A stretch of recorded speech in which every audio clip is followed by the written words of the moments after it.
Yes, I'm an illegal master's student. Undocumented. Earlier today, Alex Padilla gave a talk on why the political system is so prone systematically, why it continually, consistently grows government and encroaches on freedom. And it was pretty depressing. Am I right? I mean, it's a little bit bleak when you look at the incentives inherent in the political system. And after that talk, there was a number of questions to the effect of, how can we change it then? If all these incentives are aligned to create special interest groups that are going to lobby for things that are good for them but bad for the rest of us, we don't have the incentive to become educated. How can we overcome this? How can we change it? You just saw a movie about what I think is the greatest epoch in human history, the peaceful abolition of an institution that had been accepted and condoned by essentially everyone for all of human history for thousands of years, with very few exceptions.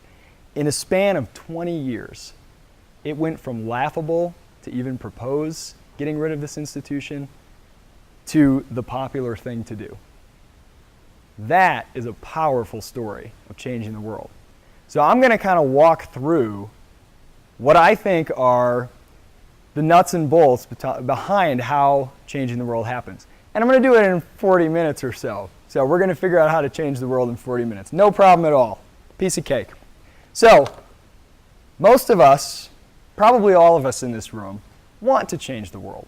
There are something or things, many things, that we don't like about it. We'd like to be better.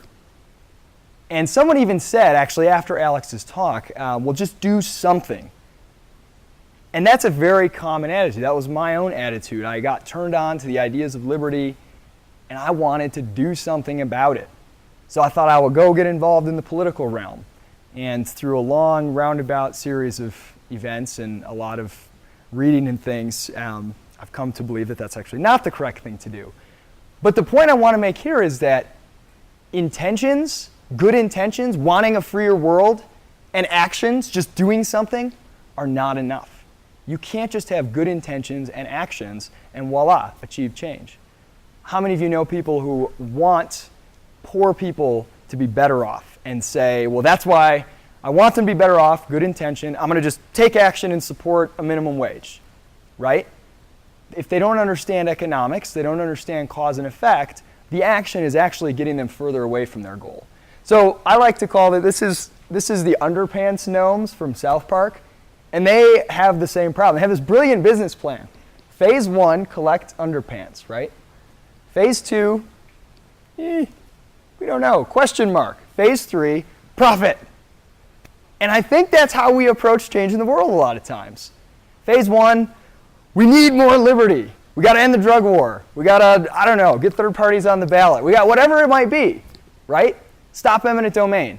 Phase 2, do something. Just a big sort of question mark. Just take action, anything. Doing something's better than sitting around, right? Oh, don't just read books, get out there. Phase 3, world's changed. But that question mark is actually really important.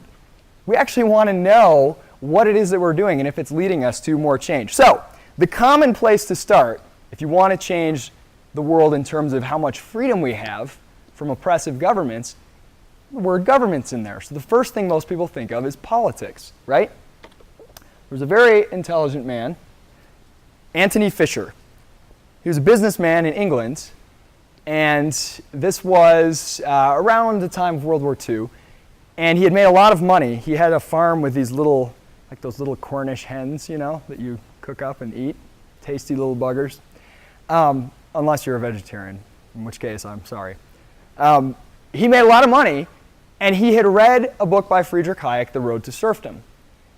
And this awakened in him a desire to fight back against the increased centralization that was happening in Great Britain at this time. He felt they were going down the same road that led Germany to what awful, horrendous things ended up happening there and what led to communism in Russia. He wanted to stop this. So he actually met Hayek. Hayek agreed to meet with him after he had read the book, and he wrote Hayek a letter, and he said, what should I do? Should I enter politics? Hayek told him, no. Society's course will be changed only by a change in ideas. First, you must reach the intellectuals, the teachers and writers with reasoned argument. It will be their influence on society which will prevail, and the politicians will follow. Why is politics not a good method? I'm not going to go into detail because Alex already did today, but this is sort of my 4 highlights of public choice theory, which is essentially what Alex was talking about, represented with some pictures here. Number 1, politicians are self-interested. They're not selfless. They're not out there to enact the public will. They're out there to benefit themselves. That doesn't make them bad people, although some of them are probably bad people. But it doesn't make them bad people any more than any of us. We're all self-interested. And that's actually not avoidable, right? So they're going to do things that benefit themselves. Second, there's concentrated benefits and dispersed costs. Alex talked about this. Farm subsidies is a great example. The benefits of those subsidies are concentrated on a very small, less than 2% of the population. The costs are spread out so thin it's a few dollars to you and me. So it's not worth our time, right? Which leads to rational ignorance, which is represented by this picture from a game show down here. What is George W. Bush's first name? Peter, Edmund, Torben, or George? And she looks like she's thinking very hard about this question.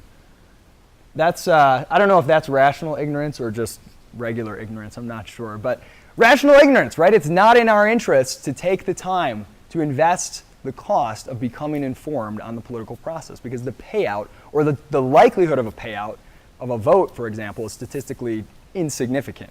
You're more likely to die on the way to the polls in a car accident than to have your vote change the outcome of an election.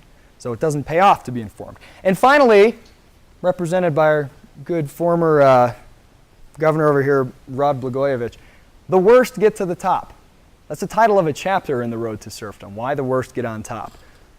And the incentive structure in the political system is such that the very people with the qualities you would not want leading a lawmaking body, leading a political body of a country, are the ones who are able to get and keep those positions and get rewarded, so to speak, with those positions. So the incentives are all wrong.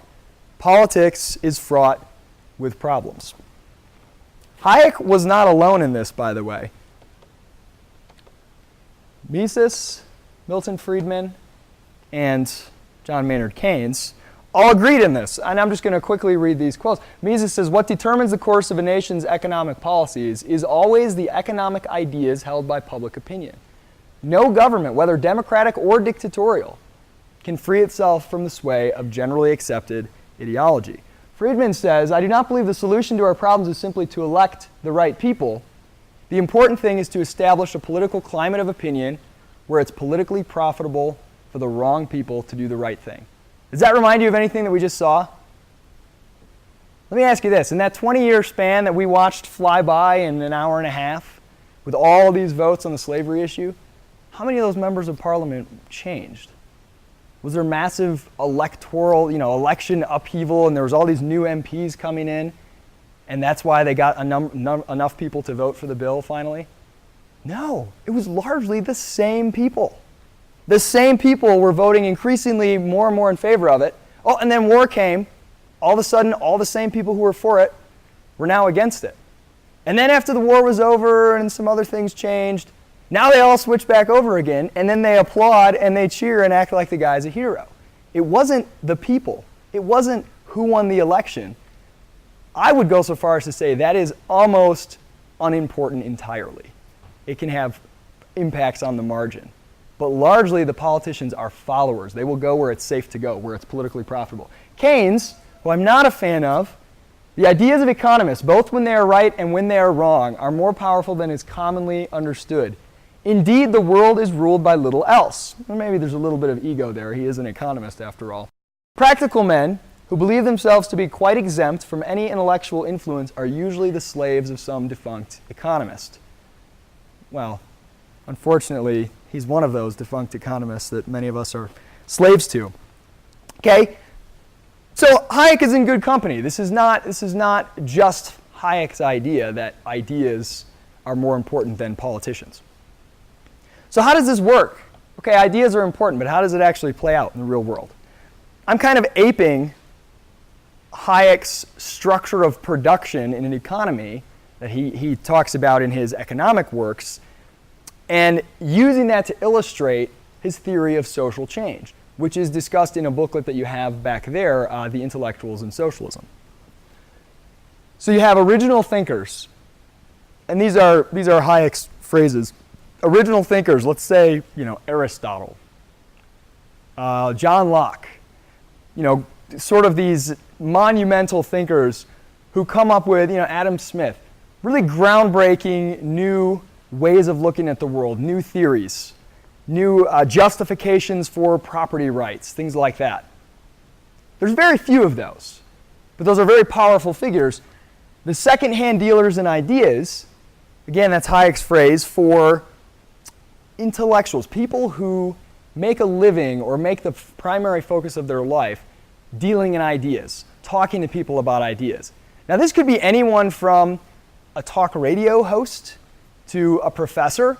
The great majority of professors are not idea originators, are not original thinkers in that sense, but they spend most of their time studying guys like John Locke and Thomas Hobbes and whoever else and telling other people about them. Those are second-hand dealers in ideas. Filmmakers, authors, people who have a disproportionate influence on the views of others. Those are second-hand dealers. And that's really where the focus is in Hayek's mind. The focus needs to be in Hayek's mind. And his booklet, The Intellectuals in Socialism, focuses on why it is that so many of those people lean towards socialism. And then you have specialists, sort of people who apply the theories of people like, let's say, John Locke on why property rights are, valid and good to specific instances. And this would encapsulate a lot of like policy wonks, for example. The people that might work at a think tank or an organization like the Institute for Justice and try to say why these ideas that come down from people like Locke, who are communicated through secondhand dealers in ideas, all kinds of other people about property rights, try to help people see why this instance of eminent domain is a violation of that. So they're kind of applying that to their area of specialty. And then finally, public opinion. Now, I wanted to make sure to mention, since we're at a film festival, that I consider filmmakers in that category. Does anybody know who that is? You guys are all too young. Well, I'm only 12, apparently, so I shouldn't know who that is either. What's a movie that everybody watches at Christmas time? Yes. Now, do you know who it is? Who made that? Frank Capra. Yeah.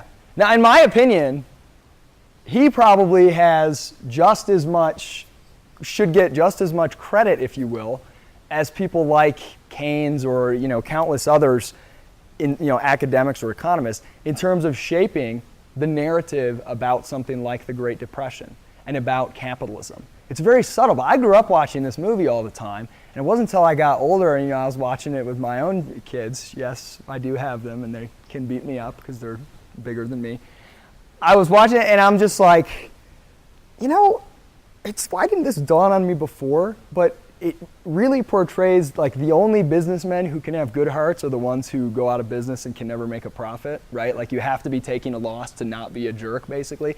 I know people will take other interpretations of this and say, no, it's not necessarily. But I think movies like that don't even necessarily directly hit you over the head with, here's my worldview. It doesn't have to be a Michael Moore movie. Heck, the cartoons that my kids watch sometimes, I'll walk in and the heroes are always like mailmen and teachers and like public servants saving the hapless citizens who never know how to do anything on their own. That's very subtle, but it's actually kind of powerful. It cultivates the ground for them. Then when they go to school and they hear some theory from Rousseau or Marx, it jives with their picture of the world that's been sort of laid out in culture, in film.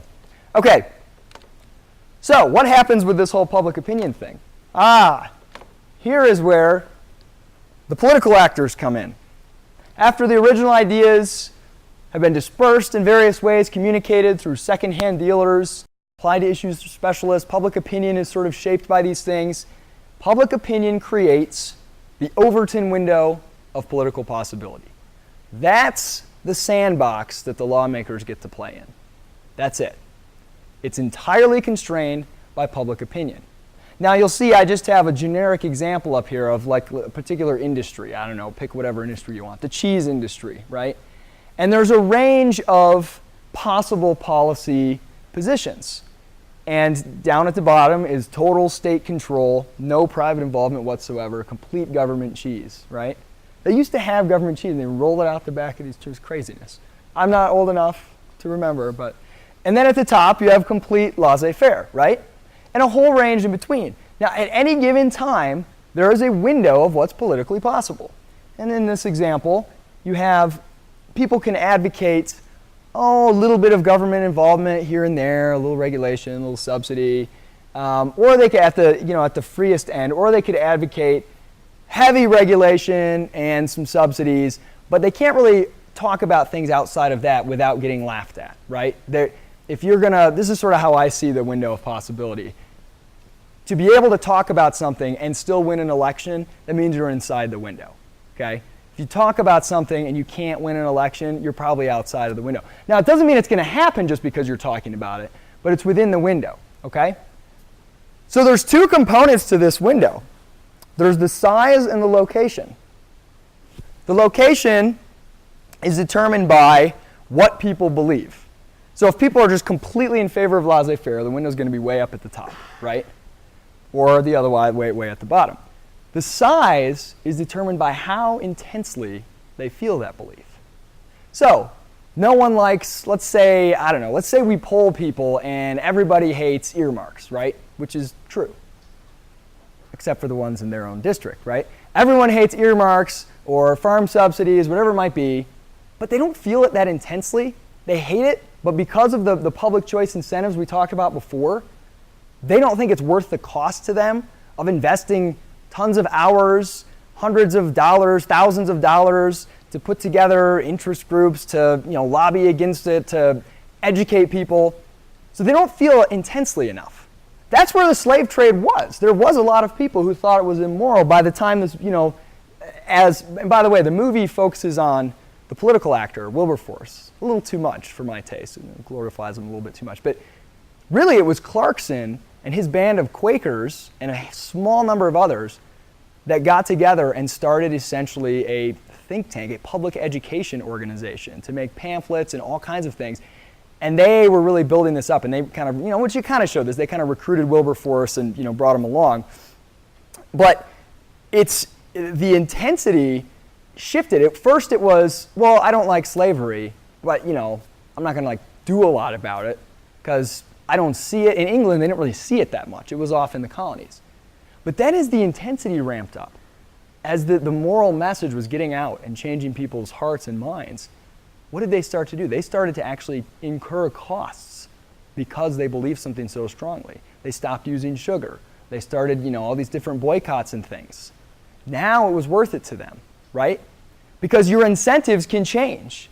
It's not worth it for me to spend tons of time lobbying against eminent domain abuse because I know that the 2 hours I spend is probably not going to change much, and I'd rather spend that time playing Legos with my kids, right? Unless my house or my neighbor's house gets taken. Now all of a sudden, it's worth it for me to just put my life into fighting that. And you see this happen with people, right? So the intensity with which people feel it can shrink that window down. So it's almost like, let's say people want the one in the middle, heavy regulation, but everything's privately funded.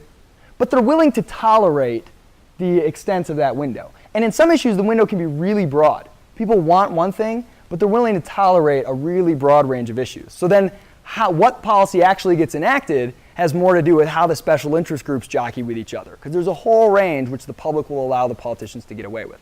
So there's two ways to change what's politically possible, to shift the window and to shrink the window, right? I'm going to come back to that. I'm going to walk through an example here. This is a real example in Michigan, where I'm from. This was Michigan. This was the window of political possibility on the issue of school choice in Michigan, or education in general, in the 80s. Charter schools were not allowed. Private schools were regulated as they are now, probably slightly more. Homeschools were pretty heavily regulated, and it was not out of the question to talk about making homeschooling illegal. It was had borderline legal status. CPS could kick down your door. Well, people that work for CPS probably aren't strong enough to kick in doors, but they would knock on your door, right? And you would get harassed. I was homeschooled, as Todd said. And I knew people. My mom and had like this network of homeschoolers, and some of them were kind of always harassed by Child Protective Services and things. And there were politicians who would talk openly about homeschooling needing to be illegal. This was within the window. Fast forward 20 years, and the window shifted to this. And mind you, most of this happened before term limits were enacted in Michigan, which they are now. So a lot of the politicians were the same people. You would never hear, by the year 2000, anyone, no matter how much they were in bed with the teachers' unions and how much they hated homeschooling, they would never publicly say it should be made illegal because they couldn't get away with it. So it's the same people. They were saying it before, and now they're afraid to say it, right? Because the window had shifted dramatically due to the efforts of a lot of people. Mackinac Center, where I used to work, being one of them. So this is the range of what's politically possible at that point. You could talk about vouchers. They didn't happen, but you could talk about them. Some of these types of things. So the window shifted, right? I think a couple other great examples. Obviously, the slavery example, which we just watched in the film. That's an example where it was really entirely a shift. It was a massive change in the core set of beliefs. I mean, it was truly like changing the conscience of a nation. It was no small feat. That's probably the biggest, most difficult kind of change you can have. It's not like lowering the cost of information so people realize that something they're already opposed to is happening. It's convincing them to be opposed to something that they weren't previously opposed to. Now, some of it was lowering that cost. Some of it was showing them what slavery was really like and opening their eyes to that, right? I think Prohibition is a very interesting example of when you focus too much on the political ins and outs and on the lobbying side of things and on jockeying and getting everything just right, which the movie we watched, it kind of made it look like that was a really big part of the slave trade issue. Maybe a little bit, but Prohibition is a great example where, yeah, there was a shift in public belief a little bit. The public were like, 50-50-ish. I don't know. We don't like alcohol. Maybe it should be, I'm not sure. So it was within the window to prohibit it, but barely. And so they pulled all the right levers. They got the bootleggers and the Baptists and all these interest groups all lined up to get Prohibition enacted. But the public's beliefs hadn't really changed all that much. So 13 years of it, seeing what it was like, people were like, we're done. And they cheered when it was removed. So this is an example. I'm glad that it didn't work, but this is an example of, I think if you focus too much on getting the votes, getting the right people, and not changing hearts and minds sufficiently, those political victories are very short-lived. There's an example in Michigan. They just removed after like 30 some years of fighting this, they removed the law requiring you to wear a helmet when you ride a motorcycle. And it was really, public opinion is about where it was 30 years ago. Yeah, we're kind of indifferent, whatever, we'll let it go either way. It's within the window. But they really jockeyed on the political side to get it through. My fear is that Matt Stafford, the quarterback of the Detroit Lions, if he pulls a Ben Roethlisberger and drives without his helmet and gets injured, I think the public's going to be like, go ahead, you can install helmet laws again, right? Because I don't know that the beliefs were sufficiently changed. Finally, the drug war. This is sort of a looking into the future. I think this is an example of where changing the law itself may or may not matter sometimes. It can almost be a distraction at times, I think. Because what's more important than what's on the books is what's enforced. Who's been to Canada? So Canada is one of these places where most people there don't really even know what the exact drug laws are, but they just know that it's very laxly enforced, right? And that's actually becoming the case in a lot of ways in America. You got medical marijuana, and people will let you get away with a prescription that's, I don't know. And police are maybe not enforcing it as much as they were, still a lot.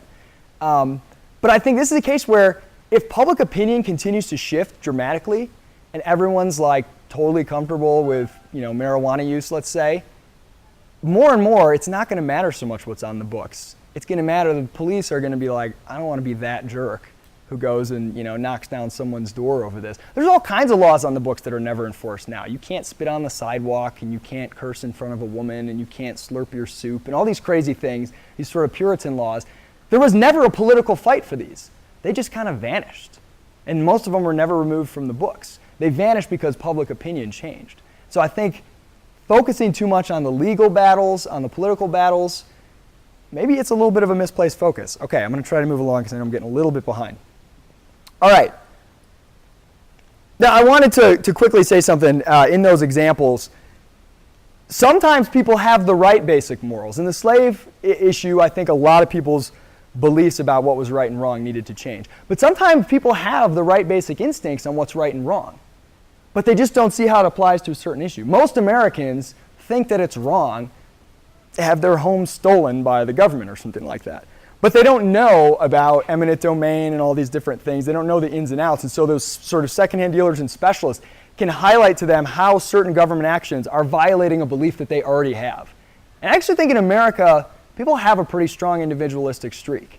But they just don't see the consistency, the connection between regulating how I can use my land is the same as taking it from me, right? It's like stealing the value. And you kind of have to help people make those connections. It's a little easier in some ways than changing their core fundamental beliefs. Okay, I wanted to add this because this is a film festival again, and I wanted to highlight the role of, I think, art and film.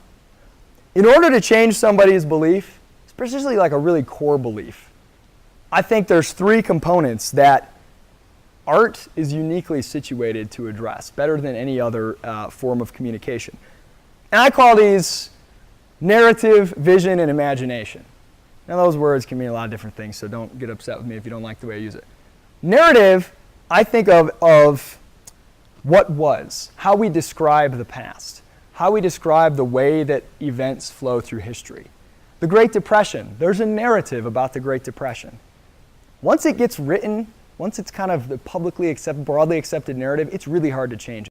And now in the last 10 years probably, the narrative on the Great Depression has slowly started to change. But the narrative was, laissez-faire went wild with Hoover, who was this great laissez-faire president, and FDR came in and saved capitalism from itself, and all this nonsense, right?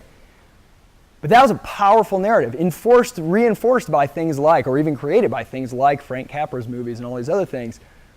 So how we think of the past is really, really important in terms of how we deal with the future, what we think government should do. The narrative of the Great Depression, I would argue, is probably one of the greatest things that led to what happened in this current financial crisis, why the politicians could get away with the shenanigans that they did, because people have this Great Depression narrative. I think art and culture can change that narrative better than any other medium of communication. Vision is what is the world in front of us now. How do we see the world in front of us? The famous Sherlock Holmes, you look but you do not see. I think that's a huge problem. I have this picture of this vibrant marketplace. The spontaneous order of the market, the power and beauty of free markets is all around us, but we don't see it. And I think we can help people see that more and more through film, through art, and show them the beauty of the order around them, and remind them that contrary to the ridiculous cartoons my kids are watching, it's not like everyone's stumbling around until the postman comes and tells them how to run their washing machine. That's a true one. That's one of the storylines in one of these cartoons, right? Contrary to this idea that we're just on the brink of, a war of all against all, the state of nature where we're all going to kill each other, except for the state holding it all together. No, it's quite the opposite of that. In fact, the state is usually creating the conflict, right?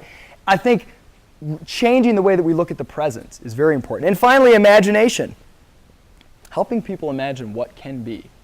In the case of slavery, this is actually really powerful. I was reading a book about slavery in the southern United States.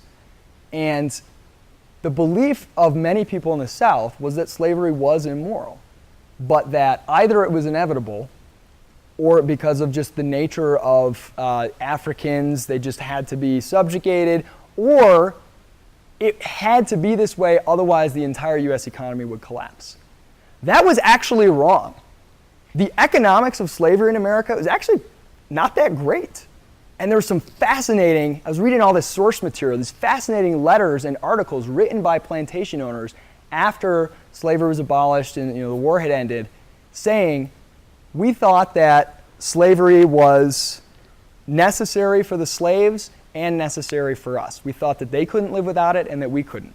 Turns out they can, and turns out so can we. In fact, I don't know if this is true, but I read this in this letter, which was written by a plantation owner at the time. He said 3/4 of the large plantations were losing money, and they were in incredibly difficult economic times. Turns out paying people as wage laborers was economically better for them than having them as slaves and taking care of them, throughout their entire life and all these things. So their inability to see a future without slavery and to see how that could be possible was an incredible impediment to them giving up this institution. And I think now people, a lot of times in principle, will say, well, I don't like that the government does it. I don't like the drug war, but I can't imagine a world without, when I imagine a world without drug laws, I imagine like 8-year-olds dealing crack everywhere, right?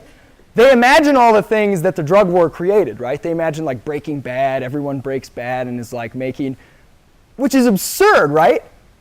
You don't make cigarettes and toilet bowl cleaner in your own home with all these hazards and things. Well, they're in nice, neat factories, right? But I think art and film can help open our imaginations to see that life won't be so scary without all these horrible government intrusions. So, I think those are really important. Okay, quickly, what are the lessons? The Ivory Tower. It's really tempting, and you hear this a lot among people who are, active in the liberty movement or whatever movement. Oh, we got to come down out of the Ivory Tower and get our hands dirty and get in the fight. Don't ignore the Ivory Tower.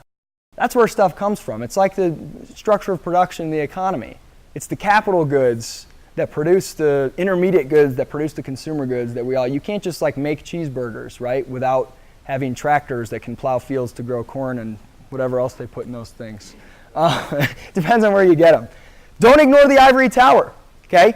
Also, even if you say, well, the ideas really matter, so then you get your ideas, like the Wealth of Nations, right? It was written at a time when mercantilism was hugely popular, which is basically corporate, it's basically crony capitalism. Not even capitalism, just cronyism. Mercantilism was huge. Adam Smith writes this treatise, and others around the time, and they were the radicals. But it took over in the realm of ideas. It took over in the Ivory Tower. Those ideas, they were new, they were powerful. 20, 30, 40 years later, by this time it's seeped into the public consciousness, and now it's enacted into policy. The Corn Laws were abolished, all these great things for laissez-faire. Yay, we've won, right? What happened? The Ivory Tower, the free market laissez-faire people, they weren't doing a lot. They weren't producing a lot of new, innovative, interesting ideas. They were kind of like, we won, victory is ours, everybody's reading our books. What were the new crazy ideas that were attracting all the attention among the elite academics at that time?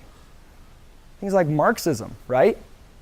All the policy was laissez-faire, but all the new ideas were those horrible collectivist ones. 20, 30, 40 years down the road, guess which ideas ended up being in policy? The politicians are playing out a script that was written for them 1, 2, 3, 4 decades ago. They're just the actors. They're playing it out. These ideas come down, they become popular, they become not only popular, now you have to do them to get elected. What do the politicians do? Put their finger in the air and go where it's safe to go. Why would you want to just change the actors? Oh, well, we'll just have people with different accents playing out this script, right? You want to rewrite the script, right? The current. I can't remember, I think it might have been Hayek that said this. Politicians are like corks bobbing in the current. You don't replace the cork, you change the current, right? So focus on the ideas.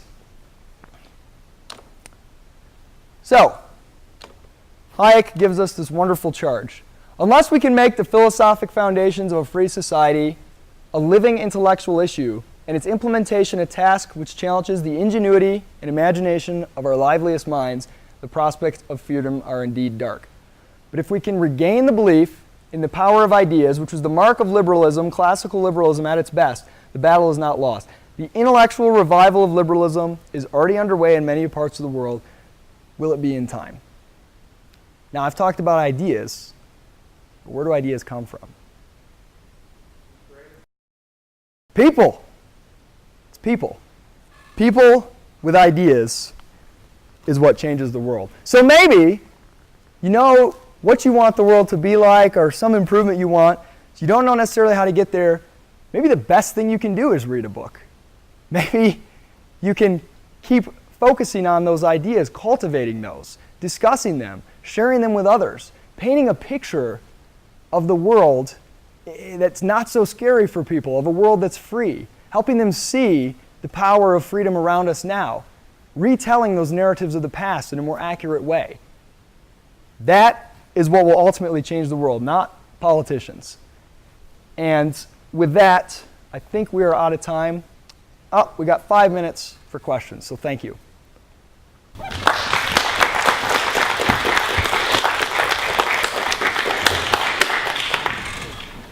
Yes, sir. Rumor has it that I'm advocating for an outlandish idea called approval voting. I've heard this rumor. Yes. $5 says it's you. Yes.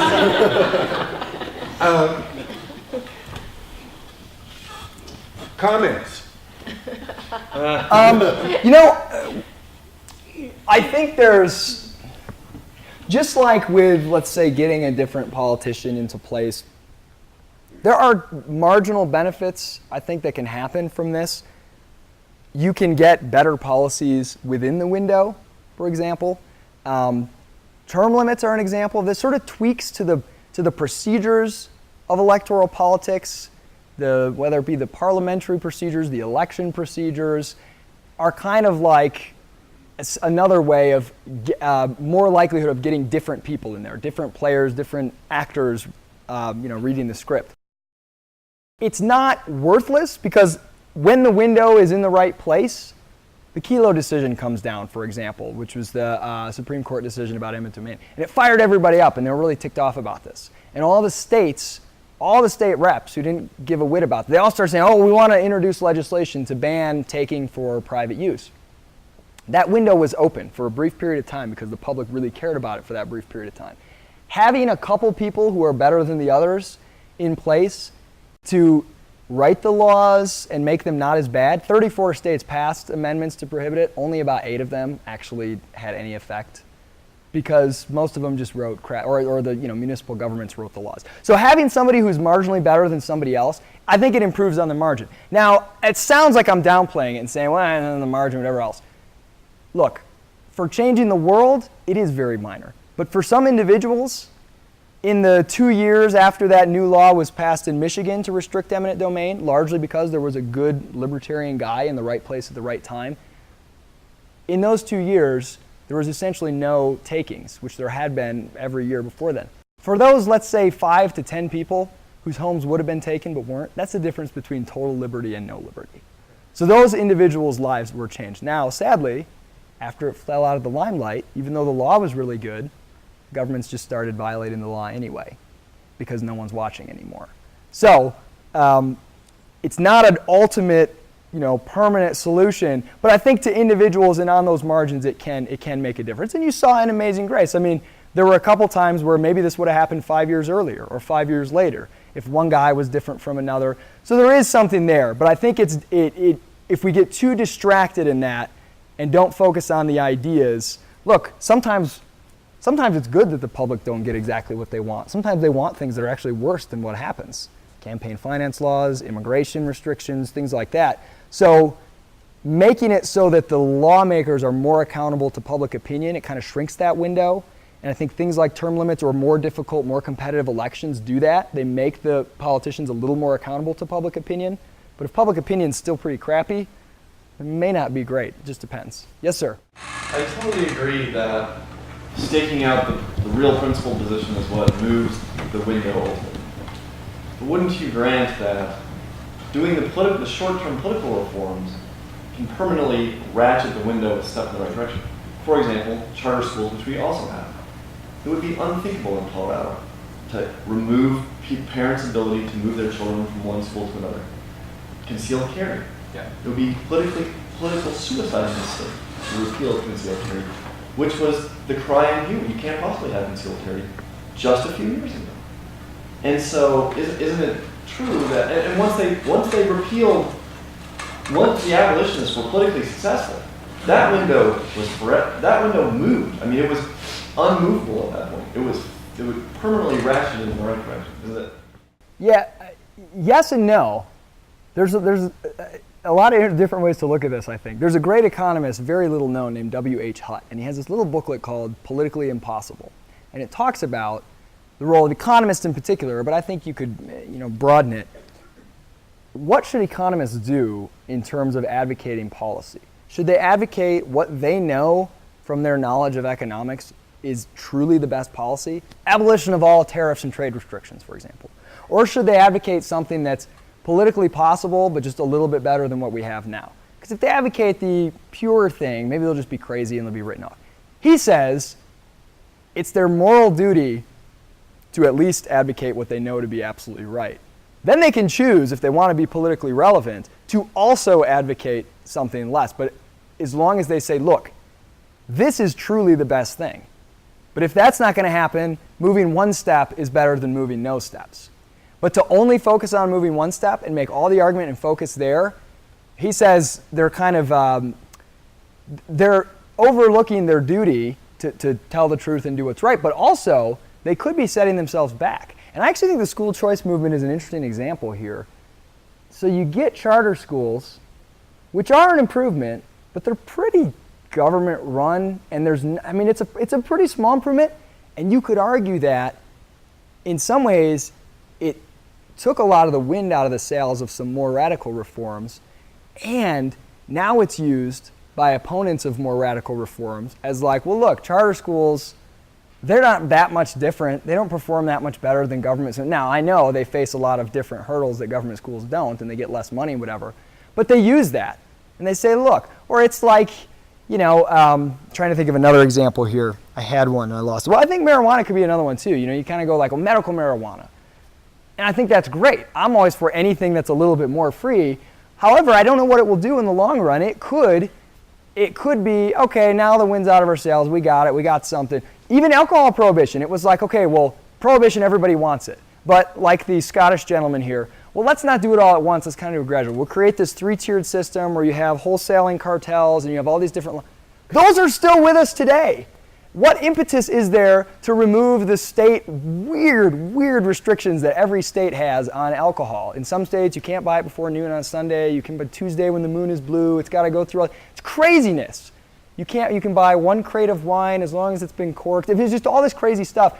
And those are really holdovers from Prohibition, from a sort of gradualist approach. Now, maybe you wouldn't have been able to get the whole shebang. I don't know. But I think there's competing thoughts there. And I don't think it's necessarily the same for every instance. There are times when doing the gradual step might set you back. I don't know. But that's a great question. Yeah. What's that? Joseph Overton, he is now deceased, but he actually used to work at the Mackinac Center, a think tank in Michigan, and he sort of came up with this, and he never called it that or gave this talk, but he would write, he had it in his notes, and he would refer to this window of political possibility. After he died, it was sort of named after him, and it's appeared in different articles. Now there's like a Wikipedia entry on it, so I'm not making it up. It's on Wikipedia. It must be legit. Interesting point, though. Okay, one more question? We have one more in the back. I know Todd's trying to shut me up. I will not be silenced. One more question, then we'll go to the social. On the approval voting thing, that's like one thing on the box, and the box is kind of moving. But I think everybody agrees that the two candidates we have this time really have shown the need to expand the box. How would you capitalize on that? I thought they were so different from each other. Well, Everyone's telling me. it's both of them. But how would you capitalize on the public's disgust in this election to move the box? Whether it goes Frank's direction or a different direction, it needs moved. Well, my personal approach, which may not be popular with a lot of people, is to use the sort of disgust with the lack of options and the sameness of the candidates as a way to remind people that voting and major parties and politicians is really not a way to change things anyway, and get them thinking about core ideas. And to just, don't rock the vote, just mock the vote instead, right? I actually think pointing out the flaws in, like Alex pointed out, the incentive structures of a democratic system, and the bigger a government is, the worse those incentives are and the worse these things are. Reminding people, like, look at how messed up voting is. Look at the choices you're picking between. Do you really want more and more things decided through this process by the guys that we're electing here, neither of whom you like? And I kind of using that to just generally undermine people's belief that government needs to do more and more. Because I think when they look at the way it's selected, you just ask them, if we selected what's stocked on grocery store shelves the way that we select politicians and policies, can you imagine how absurdly inefficient grocery stores would be? Can you imagine if stores surveyed everyone in a 20-mile radius for what they wanted on the shelves? What would people vote for, right? stuff they wish they would eat, other craziness, and people see that, and you're like, that's why we got to reduce the number of things that are decided politically as small as possible. That's kind of the way I use it. All right, happy to talk more at the social. Thank you guys.